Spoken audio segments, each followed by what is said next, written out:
The scent of damp bamboo was the first lesson I remember. Its hollow stems held whispers after the rain, and when the wind pushed through them, the air trembled with a flute's slow patience. I sat on a small woven mat, toes curled against turrets still cool from night, and wondered why sound could live inside wood. Was it the spirit of the grove, or some older truth hidden in the stalks? My mother's hand brushed my hair aside, guiding me back toward the house. She smelled of millet and smoke, her robe patched neatly where cloth had frayed, and I asked her if bamboo spoke because it was empty. She smiled, not answering, and silence became my first puzzle. Years later, I still hear that question when wind stirs. Is wisdom born from fullness, or from a practiced emptiness, shaped to carry sound for others? I built my life along that narrow question, trying to listen as carefully as bamboo does. I was born in Lu, a state of rituals remembered more than practiced. Our streets held more dust than ceremony, and men argued over rank while roofs leaked. My father died when I was young, leaving us poor but not without order, for my mother's discipline stood firmer than any palace gate. She taught me to bow before eating, not because heaven demanded it, but because gratitude arranges the heart like stones arranged a path. With each small motion she carved in me a sense that ceremony was not decoration, but alignment. I loved scrolls before I could afford them. When merchants opened bundles of bamboo slips tied in cord, I leaned close, memorizing characters with my eyes since my hands could not purchase them. To borrow a line, to carry it in the chest, was to own wealth greater than coins. At 17, I found work tending herds, watching animals breathe fog into early grass. Their quiet taught me more than the shouting of markets, for each beast obeyed rhythms older than decree. I saw then that society too might breathe more gently if its pulse followed nature's measure. When at last I studied formally, I discovered the book of songs, its verses folded with the dust of centuries. In them rivers, plows, weddings, laments, life itself set into pattern. I read until eyes blurred, chasing the thought that if peasants and kings could sing the same words, perhaps they could one day listen together. Ritual, music, virtue, these became the tools I carried like a farmer carries hoe and rope. Not weapons, not coins, but gestures and tones that could repair the broken order of Lu. Still, I was restless. The rulers of my youth quarreled over power, neglecting fields and forgetting ancestors. I longed to serve, believing that even one steady minister might tune the state as a musician tunes strings, plucking away dissonance until harmony held. But harmony is not easily invited. My first petitions were met with polite smiles, then with silence sharper than refusal. I wandered, teaching as I walked, gathering students who preferred patience to profit. They carried their mats and brushes beside me, asking questions until the road itself seemed to answer. One boy asked why a bow mattered if the heart was already respectful. I told him a bow is the heart's echo, a way for respect to be visible, to travel farther than a man's chest. He nodded, and years later I saw him bow to an elder with such clarity that the crowd hushed, as if bamboo had spoken again. So my journey began, not in triumph, but in small echoes, bamboo hollow yet resonant, poverty deep yet instructive, ritual fragile yet enduring. I asked then, as I still ask now, what is the measure of the life, if not the harmony it leaves in the air after speech has ended? Bamboo taught me timing, rain taught me patience, and poverty taught me the size of a bow. I rose before frost had finished its handwriting on the eaves, swept earthen floor with a twig broom, and warmed millet with a breath I tried to keep steady. My mother stitched by the door, her needle clicking like a cricket, and said little because need is already a conversation. When the sun finally pressed the cold from the yard, I carried water in jars that bruised my palms, and I counted steps because counting gives courage to small legs. In lieu, the roads were honest, rutted by carts, straight where fields permitted, crooked where rocks insisted. Men wore the same dust regardless of rank, and I loved that fairness, even as I learned how ritual could polish the day. I bowed to elders at the well, and found my own spine aligned for work, as if bone understood custom better than argument. A neighbor once laughed at my deep bows, but later he asked me to write a letter to his brother, and I understood that courtesy is an investment paid back by trust. I became a clerk when numbers finally hired my hunger. Grain counts filled my mornings. Sealed jars filled the storeroom like patient moons. And I learned that a state is a ledger before it is a banner. When a farmer trembled at fines he could not pay, I weighed his sorrow against our stores, and forgave the smallest sum I could defend with ink. Justice must wear shoes that can walk a field, or it will stay inside and rot. At dusk I studied by lamplight that coughed when oil forgot to be generous.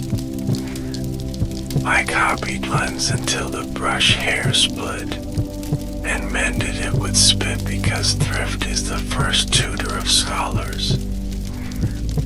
The book of songs gave me peasants who sang about love, ox carts that sighed like old men, and girls whose laughter turned rivers into instruments.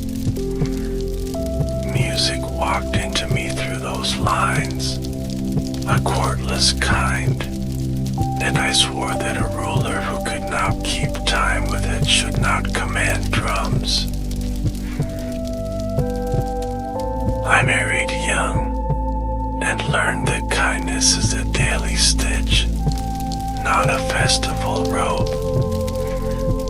My son was small and thoughtful, his brow already a ledger, and I named him with hope because names are promises we hand to the future.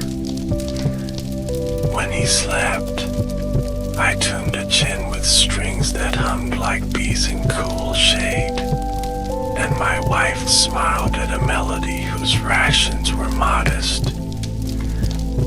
Music does not require feast, only breath that keeps its balance.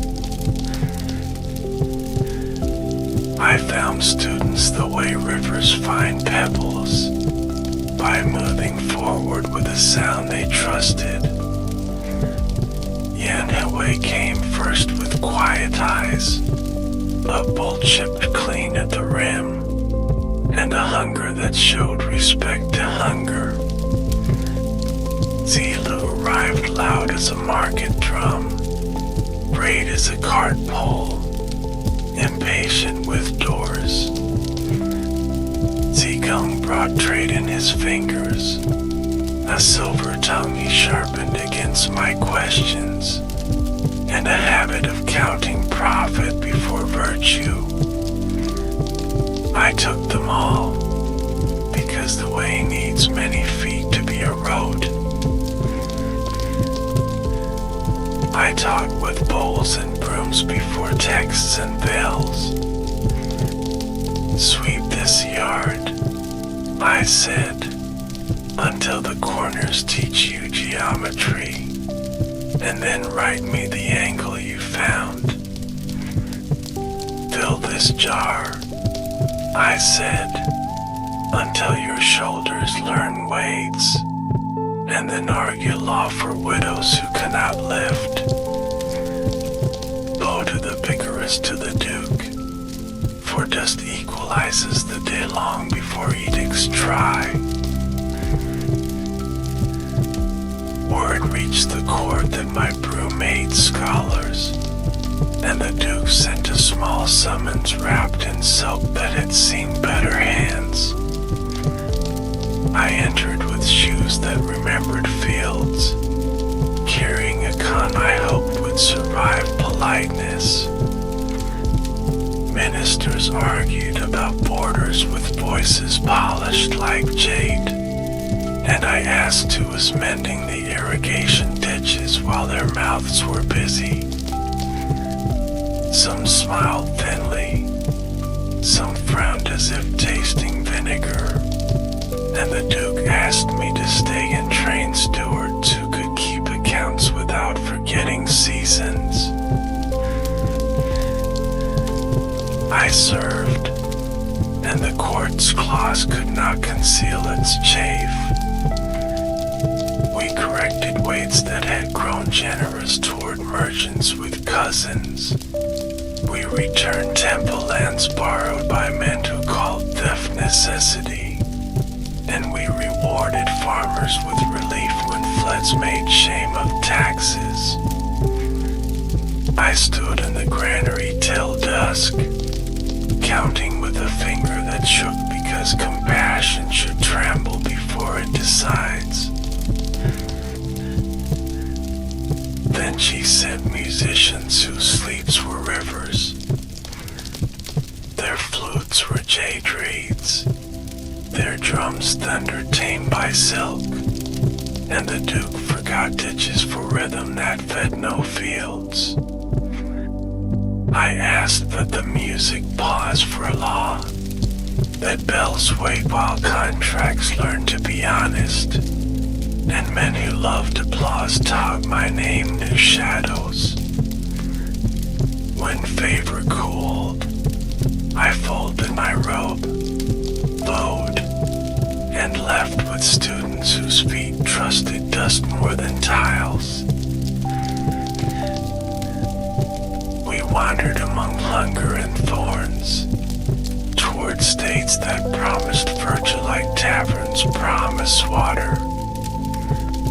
In way a lord sought counsel the way a child seeks toys, delighting in newness, tiring before usefulness. In song we were chased by men who feared old trees we would not bow under, their axes bright as arguments, their courage hired by rumor. In Shen and Kai we starved enough to taste the truth of doctrine, that a mouth cannot recite rites when it forgets rice.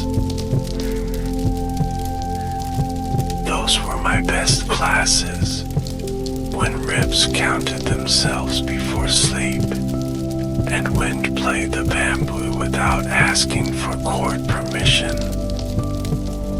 Yan Hui smiled thinner and brighter, saying that poverty sanded pride until it fit in company. Zilu complained loudly, then carried water twice, and I praised his second bucket more than any first boast. Zikung traded our spare hairpins for rice with reckoning that did not injure his conscience, and I told him commerce is a river that becomes a flood only when banks pretend to be sky. At night I spoke of the Zhou kings as one speaks of winter fires, not to worship ash, but to remember how to warm a room. Ritual is a lamp, not a statue, I said, and music is the lamp's light refusing quarrel. If a bow corrects a heart, keep the bow. If the law corrects a lord, keep the law. If a song corrects a village, sing it until the roofs remember harmony. Students asked about heaven, and I pointed to tasks because heaven hides inside them when we are diligent. What about spirits? They asked, and I said serve a living first so the dead will not be called to repair or neglect. What about courage? They asked, and I said stand where duty puts your feet, then speak as if your mother listens. I collected sayings like a farmer collects seeds, saving them in jars for seasons I could not predict. The superior person is modest in speech, abundant in action, I wrote, because the world is already too noisy. To govern is to rectify names, I wrote, because confusion begins when words shrug off their work. When I said these things at fires and in courtyards, I listened for their echo in the next day's chores. For wisdom without adoption is only decoration. News of us traveled faster than our sandals, and states open gates with curiosity more than welcome. Lords wanted advice the way parched lips want tea. Burning tongues on heat they would soon forget. A prince asked me the first step of order, and I said feed the people, train the people, then trust the people, in that exact order. He nodded like a raid, and the next morning staged a hunt. On a winter road we met a widow with a house that leaned like a tired ox. Bandits had taken her husband and harvest, and officials had taken the rest with polite seals. I lifted the falling beam with students whose acts found their purpose, and I revised that day's lesson to include hammers and soup. Later I told ministers that governance is this: arriving before roofs fall, leaving after bowls are full, speaking seldom between those labors. Once in way a lord asked me about killing to make order swift. I said the upright and the people will be upright. Be greedy and they will mirror you with precision. Kill a few must is last medicine, but first remove the fevers you cause with your appetite. He dismissed me with a fan that flashed like a fish, and my students learned that truth rarely wins applause the day it is spoken. We returned to older in souls and softer in speech. I trimmed my beard with the humility travel gives, and I answered only questions strong enough to live by themselves. The Duke was weary of ornaments by then, and he asked me to help the shrines remember simplicity. We cleaned altars with coarse cloth, removed soaps that had learned laziness, and tuned bells whose throats had grown proud. Ritual returned to service like a hoe returned to hand. At weddings we wrote names carefully so futures would not wobble. At funerals we timed grief so love would outlast weeping. At courts we measured punishment against the weight of hunger. I said again that music is governance disguised as joy, and when flutes kept time, disputes shortened because rhythm persuades what rhetoric cannot. Yanhweh's goodness grew so light it almost left footprints that forgot to press the earth. He ate little, spoke less, and learned with such joy that my chest learned to nod by itself. When illness came for him like fog that will not lift, I sat by his mat and listened to bamboo outside the window, hoping emptiness would lend him breath. He smiled, thanked me for a bowl of thin porridge, and left with a courtesy that made grief kneel. I wept as a father weeps, messy, unwise, and I put aside the chin because strings could not bear that new weather. Students waited in the courtyard without questions, and I remember that teaching begins again when the teacher is honest about sorrow. I told them we would keep the rights for him as for any son, because example is the marrow of instruction. When the earth finished drinking our tears, I turned to books with a steadiness sharpened by absence. I gathered histories like a mother gathers herbs, checking stems, discarding rot, saving pungency that heals. I set my brush to the annals of our state, not to flatter Lou, but to require it to grow honest under the eyes of later sons. I wrote terse because corruption breeds in adjectives, and I trusted posterity to read what I refused to shout. returned one evening wet to the knees, boasting of the village dispute he had solved with volume and a stick.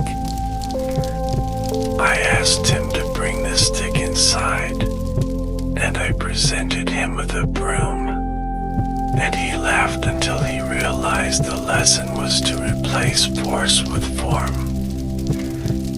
He swept, badly, then better, and I rewarded his patience with a case about inheritance he solved without bruises.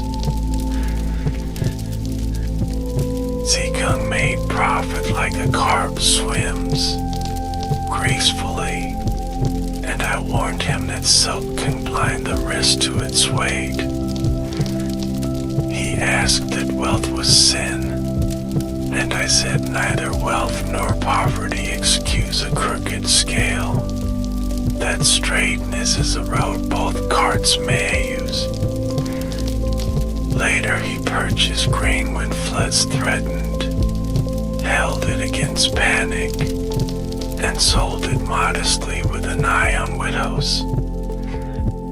I praised him with a bow deeper than profit usually earns. Court summoned me again, older now, less in love with seats.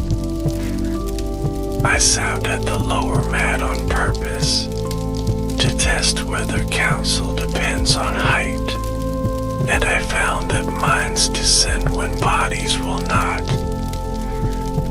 A ducast about loyalty, and I said be loyal to your role first, to your clan second, to your appetite last, and he laughed because appetites prefer first place. When a rebel rose in a neighboring state, eager with banners and impatient with plows, ministers begged for fast swords.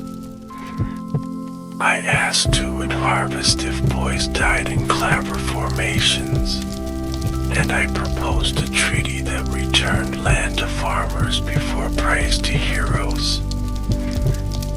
The treaty held a season, then cracked under ambition, and I learned again that policy is a bull, often dropped by hands that prefer drums.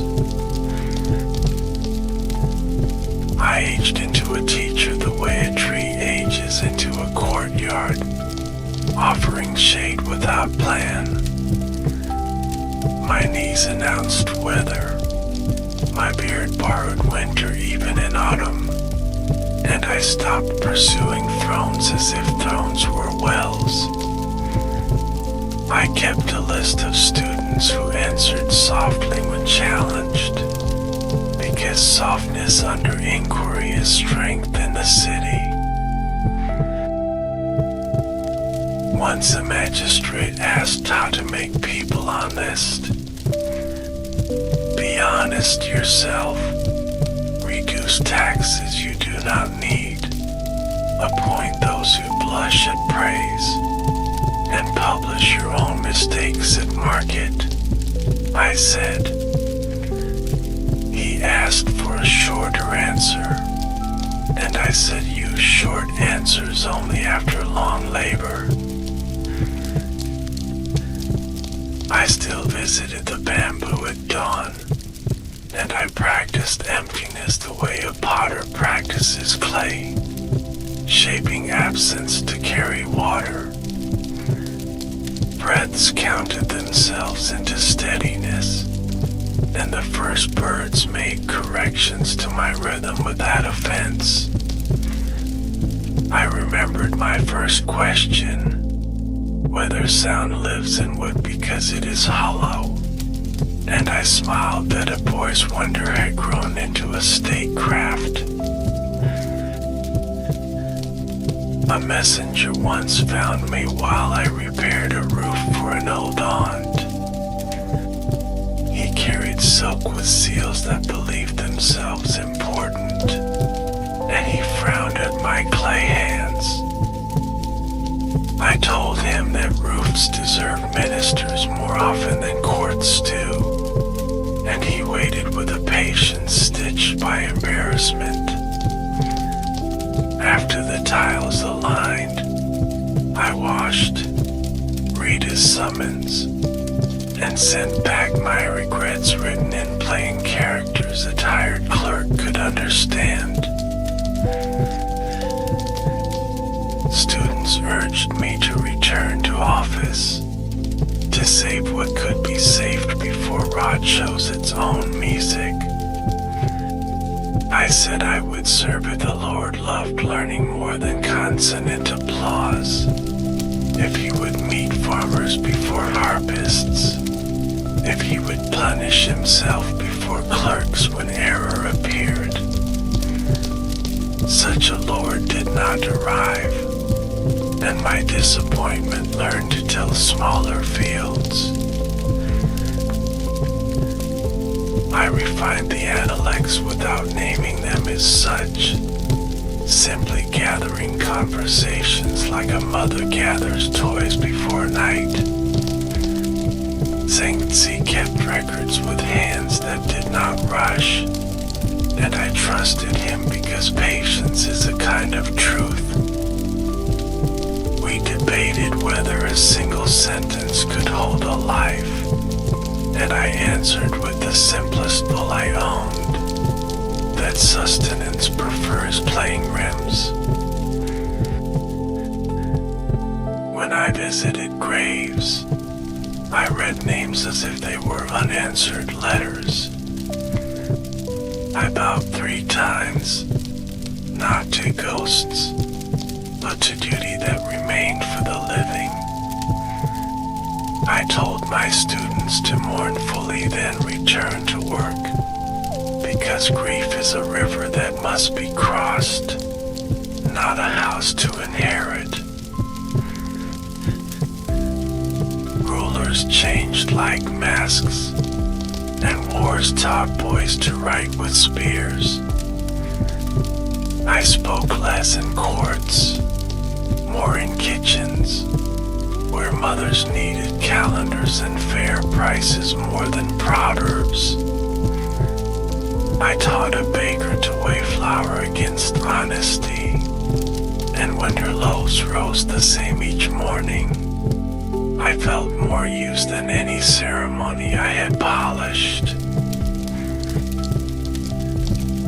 By the river I met a fisherman whose line knew more quiet than my laments.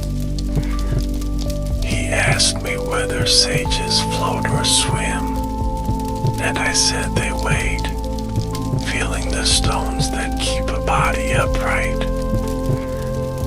He laughed like rain from a small roof, and I bought fish for the widow whose name my students already knew. When sleep grew lighter and mornings took longer to arrive, I ordered my few scrolls, mended a rope that carried the weight of too many lectures, and spoke to my son in the tone I had saved for late counsel. Be filial without pride, I said. Study without contempt, trade without haste, and bow as if heaven were watching even when neighbors are. I returned once more to the grove, to listen to bamboo remember wind, and to test whether emptiness still carried sound. It did, with the same low patience, the same cool breath, and I sat until my knees agreed to rise.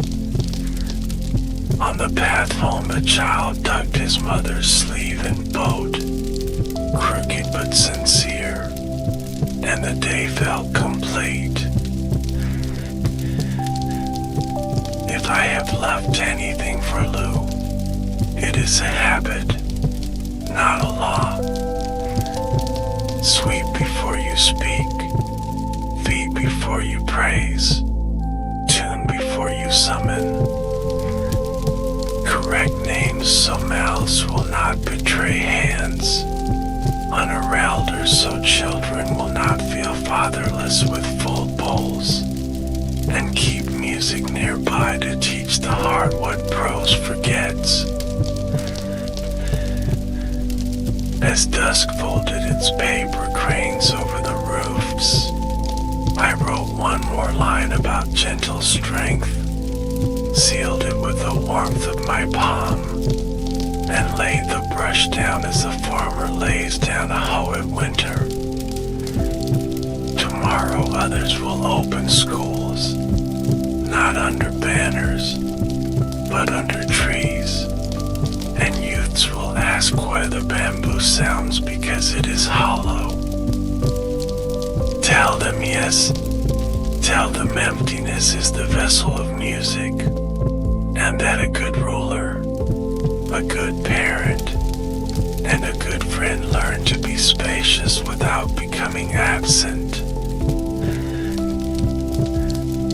I slept with the window slightly open, so the grove could grade my dreams, and the night did its work with the same modesty as my mother's needle.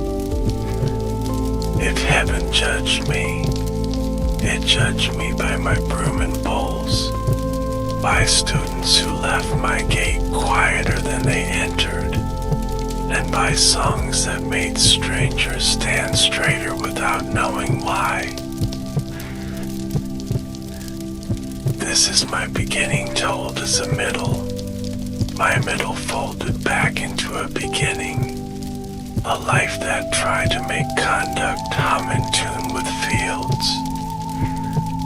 If you listen closely, you will still hear bamboo answer rain, and you will know why a bow matters even when hearts are good.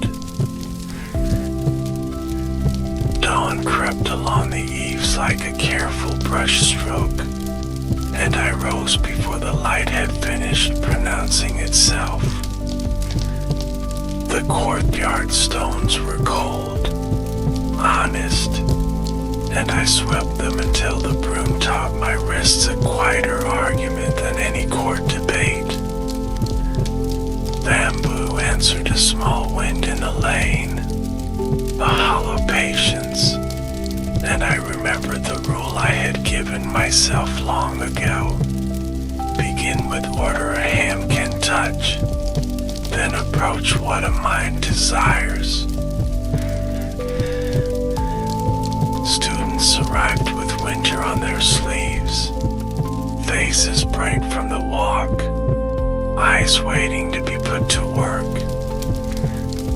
We bound to one another, not as ceremony for heaven's ledger, but as a way of placing each heart where the lesson could find it. On the mat I set a bowl, and you were a strip of bamboo with 3 characters, and I said, today we will rectify names. A bowl must be a bowl, I said. It must hold, it must be lifted, it must not surprise the hand that trusts it. When rulers speak as if bowls are bells, the kitchen burns and the temple forgets pitch. Zilu frowned, impatient for spears. Zigong smiled like a man pricing markets, and Yan Hui watched the characters until they softened into use. We walked to market to test our talk.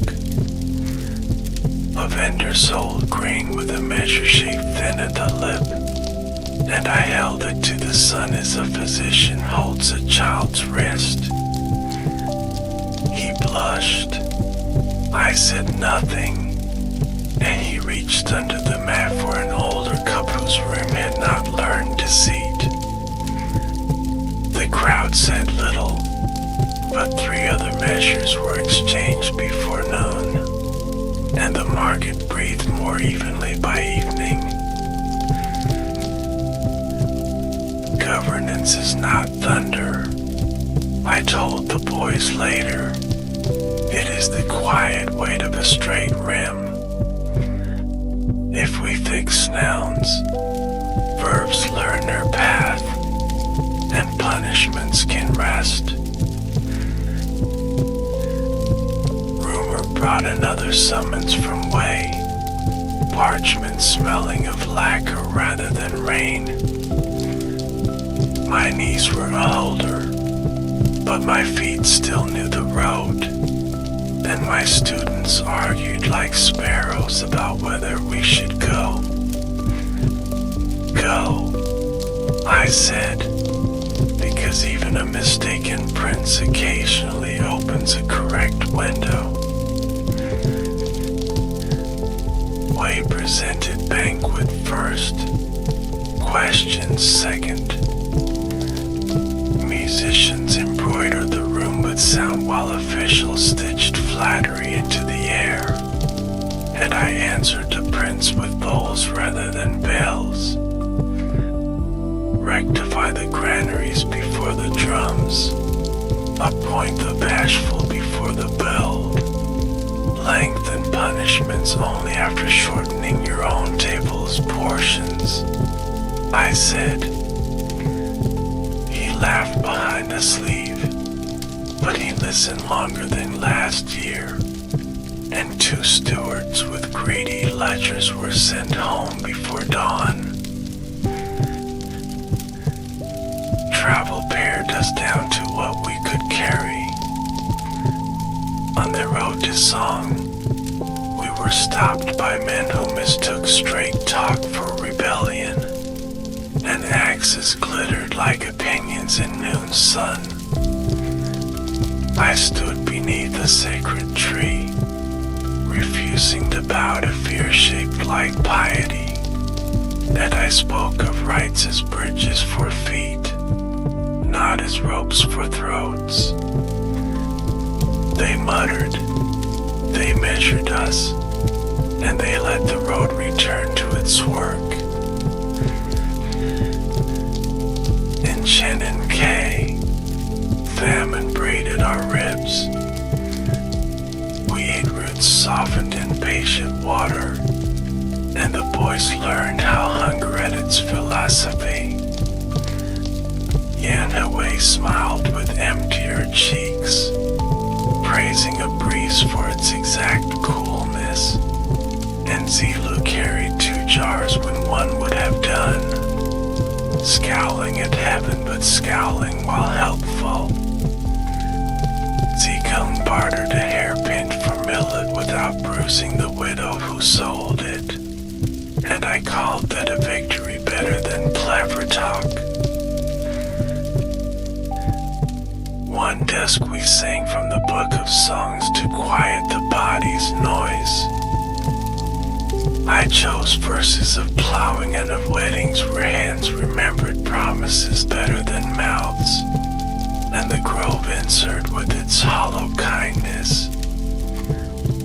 Music is policy, I told them again, because rhythm teaches agreement without humiliation. We returned to Luke because a home must be corrected before neighbors can be advised. The Duke's new steward had eyes like scales, attentive, capable of weighings that would not flatter. He asked me to put the ancestral rites in good order, then keep my hand off the bell rope during banquets. I accepted, because a single straight altar can train 10 crooked corridors. We scrubbed stone, mended mats, polished bronze until lamps found their faces again. I shortened processions where vanity had added steps, and I lengthened silences where grief had been rushed. At funerals, I told sons to weep as long as love required, but not so long that the living were neglected. For rights are fences, not cages. Between tasks I gathered sayings, not to be a carver of epigrams, but to keep small tools for future roofs. When you know that you know. When you do not, know that you do not. I wrote, for arrogance is a flood that begins with a single disguised drop. To see the right and not to do it is want of courage. I wrote, because villages fall more from hesitation than from storms. Yanhue's illness returned like a quiet predator. He lay under a thin quilt, winter and spring arguing in his pulse, and I fed him rice with the patience he had always given to my questions. Master, he whispered, is the way still a road when feet are too light to touch it? I took his hand and said the way is the road and the willingness, and that he had already taught me more of both than I had taught him. When he died, my breath lost its measure. I put away the chin, because strings are unkind to a throat that shakes, and for many days the bamboo answered wind for me. I kept his mat rolled near the door, so that memory would bow each time I entered, and the students learned that grief is a rite performed without audience. Work steadied me again, as it always does. I revised the spring and autumn of Lu with a harsher brush, cutting flattery until the page could carry weight. A treacherous minister became simply a minister out of line. A just punishment became merely a correction at the right season, and I left spaces where the wise could read more than I had written. Zilu arrived with mud to his knees and triumph in his voice. He had prevented a brawl by standing between two clans until their anger tired. An act of bravery he recounted with stamps of his foot. I praised him, then asked what he had done after, and he confessed he had gone to eat. Next time, I said, go back with a broom and help them sweep the place where words had fallen. For peace must be cleaned into floors or it will trip tomorrow's children. Zigong brought me accounts showing profit paired with mercy. He had stored grain against panic, then sold it leanly, leaving widows with coins enough for salt. He asked whether the people would love him for it, and I told him to love the fairness and forget the applause, because applause is weather, and fairness is a well. A magistrate asked me to shorten punishments to please the crowd. I said shorten your own privileges first, then the law may safely imitate you. He laughed, then stopped, and a week later he dismissed a cousin who had grown comfortable with feasts that multiplied in shadows. At harvest we walked among bundles tied with care, and I spoke softly about music. The players in the court had learned to chase brilliance, but I asked the village flauted is to teach them a planting tune, steady, modest, the kind that keeps hands together. The chord's wrists resisted at first, then found the beat, and quarrels dropped to key.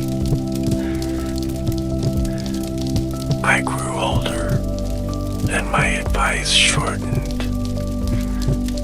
The superior person is ashamed when words outpace deeds, I would say, then hand a broom to my own mouth. I answered questions with errands, sending the eager to mend a fence, to untangle a name on a registry, to carry soup where cold waited. Once, a prince asked how to inspire loyalty. I said be loyal to those below you before demanding loyalty from those above their hunger. He asked how to end theft, and I said end your example, then post the law. Another winter, we traveled to Chi where flutes could erase an afternoon.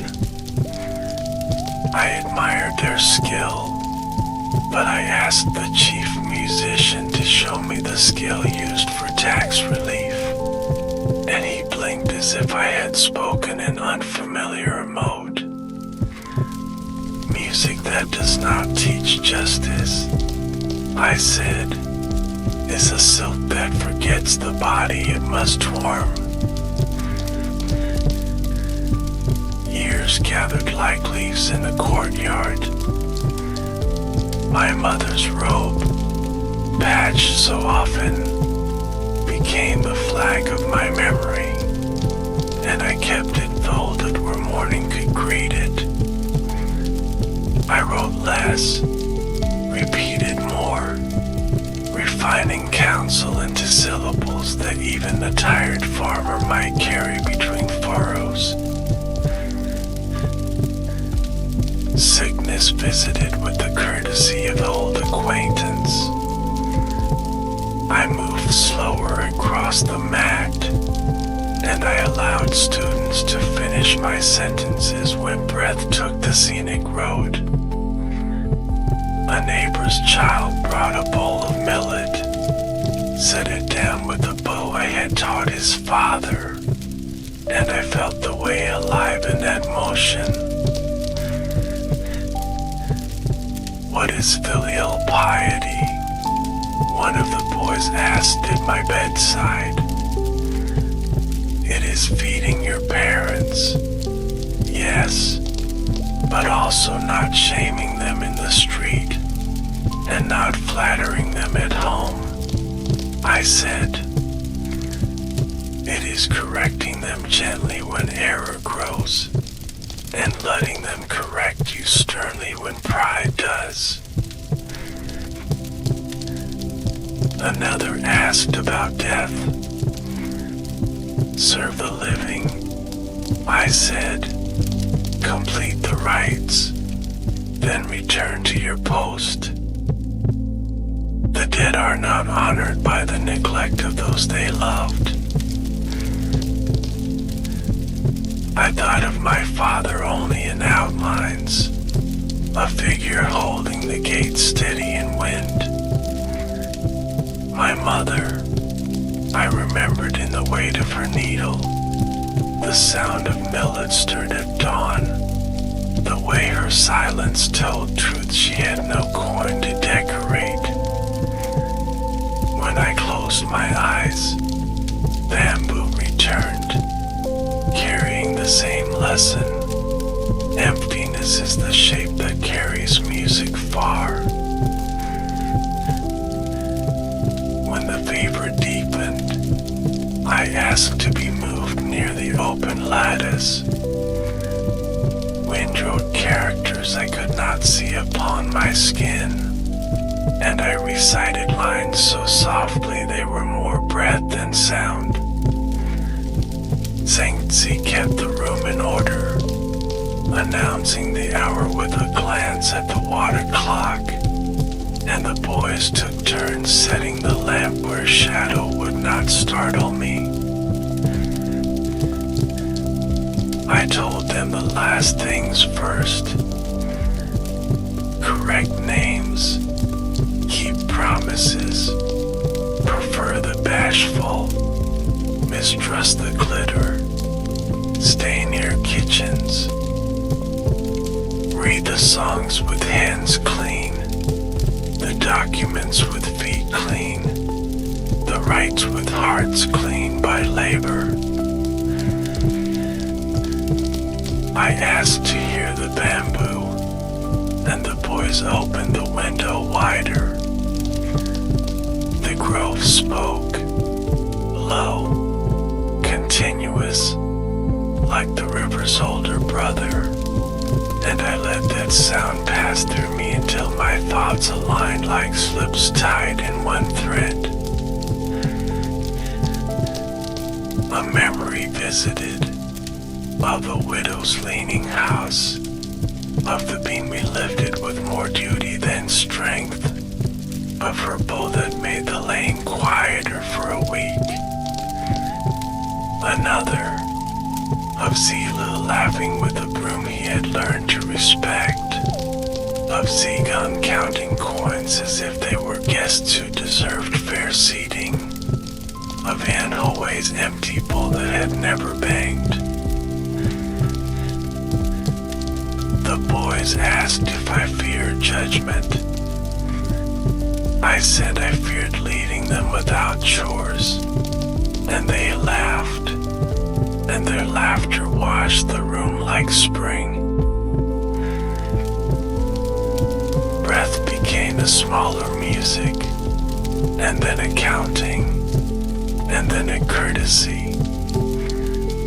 I placed my hand upon the mat, as one thanks a host whose house one has borrowed, and I bowed as deeply as the bones allowed. The last thing I saw was not a roof beam, not a seal, but a bull on the sill catching rain, doing its work without doctrine. The last thing I heard was bamboo, sounding because it was empty, teaching because it did not insist. Afterward, I learned the postscript given to the quiet. Villages kept plumb lines longer. Stewards weighed grain in cups that did not lean. Sons bowed more carefully when haste tried to steal an afternoon. My sayings walked farther than my sandals, often trimmed by mouths that liked speed, yet still finding kitchens where soup learned fairness. If you ask what endures, I will point to three small things, as I always have. A straight rim, so hunger is answered without insult. A clean broom, so rooms tell the truth. A bamboo flute, so hearts remember how agreement sounds when no one is performing. Lay the brush down gently, I would say from the other side of silence. Finish the line you can finish, and leave the rest as space shaped for music. Bow, feed, tune, then speak, and only as much as a bow can hold. When rain returns, let it write its brief scripture on your threshold, then wipe the stones and begin again. Bamboo will answer, because it remembers emptiness, and you will answer, because you have practiced it. silence became my address. I learned to read the village from its roofs. Tiles that sat level meant prices were fair. Tiles that slipped meant a clerk can't begin to lean. I walked the eaves at dusk in the manner of a thought, and corrected what I could by finding whose broom had been set aside. My students kept my mat empty yet in use, a paradox I favored. Zhengzi spoke softly where loudness had once auditioned, and he stored my sayings in jars with clean rims. He changed little, though the world begged for additions, and that restraint was filial piety in a scholar's hand. Travelers carried our lines as one carries a bowl through crowded streets. Careful, 2 hands, eyes ahead. In distant courts a minister would recite, then look toward the granary door as if a sentence might open it. Sometimes it did, because words become hinges when they remember carpenters. I visited Lou in a season when bean flowers teach the air a small sweetness. The market's measures had grown honest again by habit, not by inspection, and I preferred that kind of virtue, the sort that forgets it is performing. A boy weighed salt with a cut palm to confirm the scale, and his mother did not correct him, because good caution is a roof one learns to love. Rulers came and went like lanterns after a festival, many dim, some bright, all temporary. I cared less for their names than for the angle of their elbows at table, for greed reveals itself where slave believes no witness stands. When a duke paused before lifting the first chopsticks, allowing servants and soldiers to eat, the whole province slept better within a month. The bamboo grove where I first learned emptiness kept teaching me of pupils. On summer evenings, children stuck reeds in the mud and listened to wind compose, laughing when 2 notes found each other. A girl with careful wrists shaped a small flute, drilled its holes with a nail heated over a lamp, and played a tune so plain that even sorrow nodded along. Merchants visited with their traveling arithmetic, hopeful, quick, and I watched them learn a lesson I had once pressed into Zigong's palm. Prophet must carry a lantern for the road behind it, or villages trip in the dark. In seasons when floods rehearsed ruin, I saw traders open their warehouses as one opens a sleeve for rain, and I thought though no one noticed. In the borderlands, rights traveled like seed in a bird's feather. A wedding meal became shorter where fields demanded speed. A funeral lament lengthened where mountain echoes insisted on company.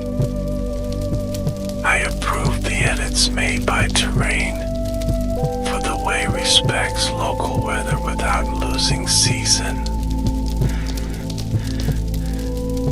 Once, a magistrate from a far state dreamed a house that leaned.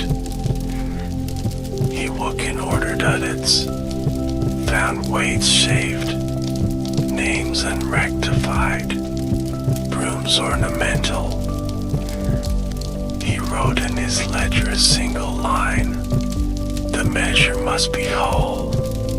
And his city straightened like a spine that had remembered its physician. I followed Theo to a river crossing he once would have taken at a run.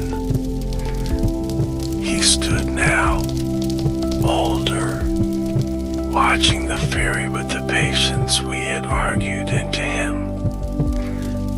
Two villages had quarreled again, and he negotiated by carrying buckets first, speaking only after both fires remembered to be useful. He smiled into the wind and said the broom had become his spear, and I believed him.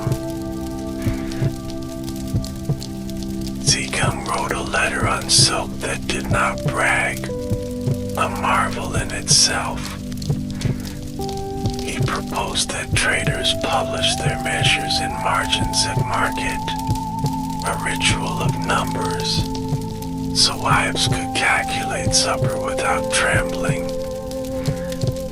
The law adopted his courtesy, and in a year fewer roofs slipped. In a northern hamlet, a boy misread a line of the songs and cried.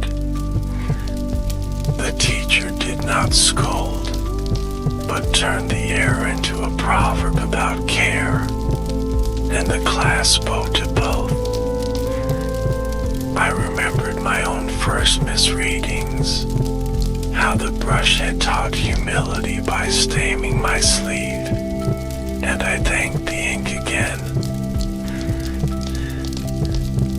A certain prince tried to trap wisdom in rare jade. He commissioned a box for counsel, intending to open it only when drums failed. The box remained shut through 3 famines, because jade persuades no one to use it. At last a servant, hungry beyond etiquette, opened the lid and found only small sayings that preferred kitchens to thrones. I walked the shore where reeds study wind, and I watched fishermen teach their sons the arithmetic of knots. A line too tight strangles, a line too loose loses fish, a line measured to current finds supper. The boy laughed when the first silver weight tugged, and I felt the province lean toward competence by 1 degree. A widow in the hills refused charity by custom, proud as clean water. A girl who studied with my students visited with a broom and no words, swept for an hour, and left a bowl on the sill. The next day the widow placed a reed at the door, a sign in that valley meaning the house accepted help without surrender. In the city, magistrates tested a new ritual of error. Twice each month they placed a bench by the granary, sat with ledgers open, and announced a mistake of their own before hearing complaints. The crowd grew thinner, then kinder, and thieves found fewer shadows to breed in. Scholars argued about my words as smiths argue about tempering. Some wished to harden the sayings until they bit, others to anneal them until they could bend without shame. I approved both for different seasons, because winter and spring ask different things of the same door. A governor sent for musicians to teach harmony to his courts. They arrived with polished flutes and a caravan of adjectives.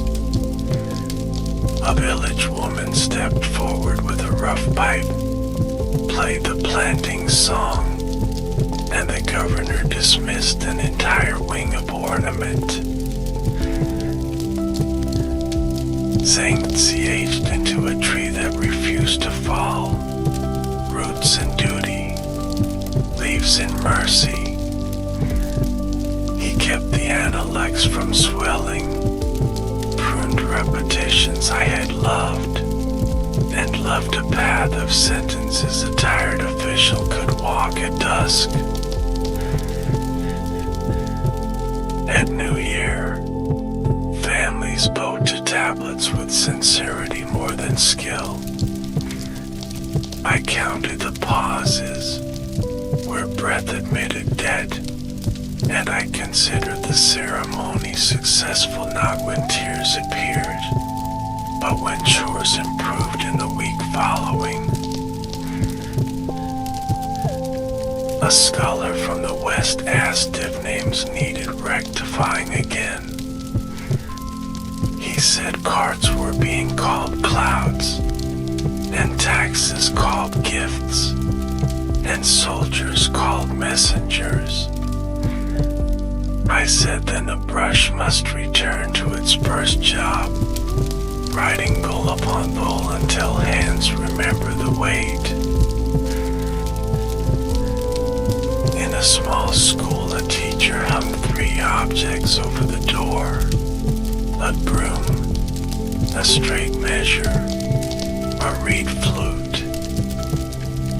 She said a child must touch one before speaking, to choose service, fairness, or harmony as the day's entrance. The children grew into adults who seldom forgot which tool they had chosen at dawn. A man came to Zhangzi with a complicated bow. He had practiced in a mirror until his humility fractured. Zhangzi taught him to bow while holding a bucket, so water would decide which gestures were honest, and pride learned to mop its own spill. On a certain spring evening, when frogs song braided the canals, a prince walked the market without guards. He watched a seller refuse to cheat a grandmother by a single bean, and he went home and reduced a tax. The decree cited balance sheets, but the true footnote was a scale that chose not to lean. I visited the archives where my terse brush still cooled. A clerk traced the characters with a callus that had learned letters by lifting sacks.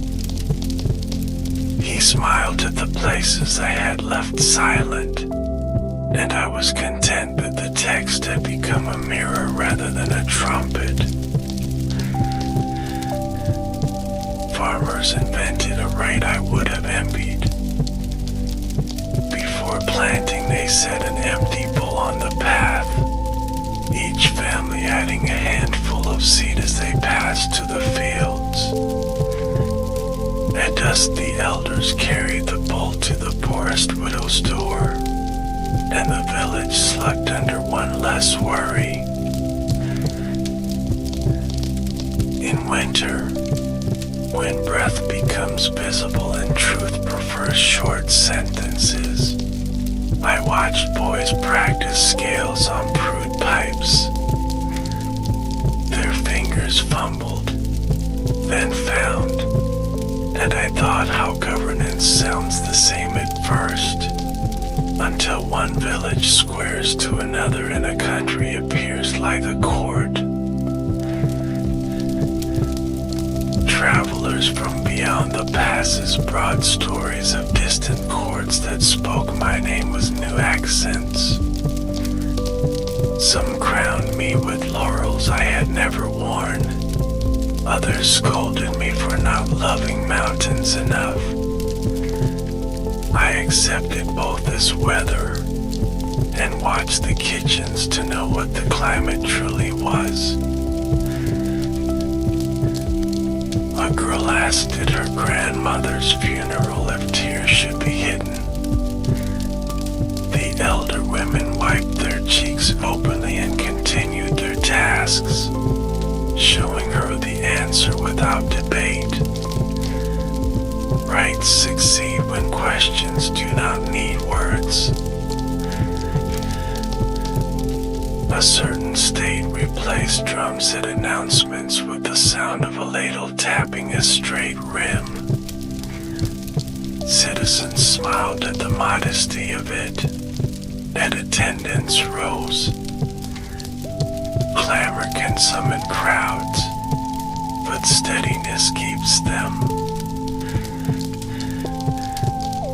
Once, I dreamed of my mother's needle again, clicking mercy into cloth. I woke into the hush after a snow, and found the city mending itself where law had torn. People had learned to stitch small rents before winter found them, and my heart bowed from the far side of breathing. In the south, I followed a procession of lanterns to a school with no walls. The teacher drew characters in ash-unpacked earth, then erased them with her sleeve to teach impermanence without sermon. Children giggled, then traced the lines again, learning that repetition is a kindness knowledge offers to hands. A young lord sought a maxim to end all maxims. He wanted one sort of a sentence to cut every knot. Zhengzi sent him a broom, a bowl, and a reed, with a note that said choose daily. The Lord improved slowly, which is the only honest speed for virtue. At last I understood the gross oldest lesson more entirely. Emptiness is not absence, it is prepared room. A bowl empties to hold, a broom clears to welcome, a flute hollows to sing. Government empties its pride to hear. Families empty a seat for ancestors to remind. Students empty their mouths so the world can enter. If you need a closing counsel, hold it like a tool, not like a jewel. Name things properly, so labor is not shamed by poetry. Honor elders, so children may breathe without learning to flatter. Love music that teaches hands to agree, not music that makes hearts forget bread. When rain begins, sweep first, then listen. When famine threatens, open doors before proclamations. Count seed before syllables. When pride arrives, hand it a bucket and ask it to bell. I return to the grove at the end of this telling, where wind demonstrates the curriculum without paper. Bamboo accepts, carries, releases, and begins again. If I have been of any use, it is because I learned that sequence and tried to teach it with bowls and brooms rather than trumpets. Listen, then decide, then do, then listen again. Keep your measures straight, your floors honest, your flutes modest. The way will appear between these errands like a path where many feet have preferred to be kind. When my voice had settled into earth, and only echoes remained, the villages continued the story as if it were their own. They said little of my name, for names are banners and banners fray, but they repeated gestures until a pattern grew, strong enough to walk on. Children carried brooms to lessons, sweeping courtyards before the first character was traced. They learned the strokes with dust rising, and their teachers told them that each brush mark is a form of cleaning, each paw is a small bow. When the script curved toward meaning, they bowed again, not to me, but to the balance inside the line. Merchants argued over profit, as merchants always will, but now they did so with measures publicly displayed. A jar stood in a square, filled with clear water, and each trader poured a scoop to prove his vessel matched. Transparency became ritual, and honesty became easier when neighbors watched without mockery. Officials met in the open twice each moon, not in gilded halls, but in market shade. Each began by confessing one error, letting the people see that even high roofs leak. The crowd listened, nodded, and forgiveness walked home with them like bread bought fairly. Songs that once hid in scrolls spilled back into mouths. Plowing chants, wedding refrains, lullabies at dusk, they became lessons as sharp as any decree. Music was governance still, teaching arms to move together, teaching grief to finish its bow before turning to sew again. In lieu, the archive kept the annals dry, my brush strokes sturdy as stones. Scholars debated them like blacksmiths testing metal, some insisting they were too short, others praising their refusal to flatter. The truth is that silence carries weight, and history's task is to record balance, not music for rulers' ears. Travelers carried sayings beyond mountains, where dialect bent my words into new shapes. In distant valleys, a proverb about bowls became a rule about wells, and I approved, for the principle was clean. They spoke of me as a teacher who borrowed wind from bamboo, and that was truer than any title a court ever offered. I became ancestor in households that never saw my face. Tablets bore my name beside others. Incense burned its commentary, and sons bowed, not to worship, but to steady their own spines before speaking. Ancestor is another word for reminder, and I was content to remind. Zhengzi lived long enough to prune the analects like a careful gardener. He centuries of repetition tied wandering vines to sturdier posts and left the path straight enough for even hurried officials.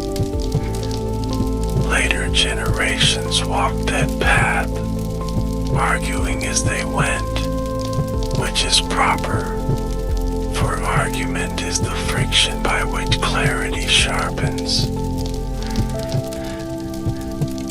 As dynasties rose and fell like waves rehearsing permanence, my words sat between them like the shore.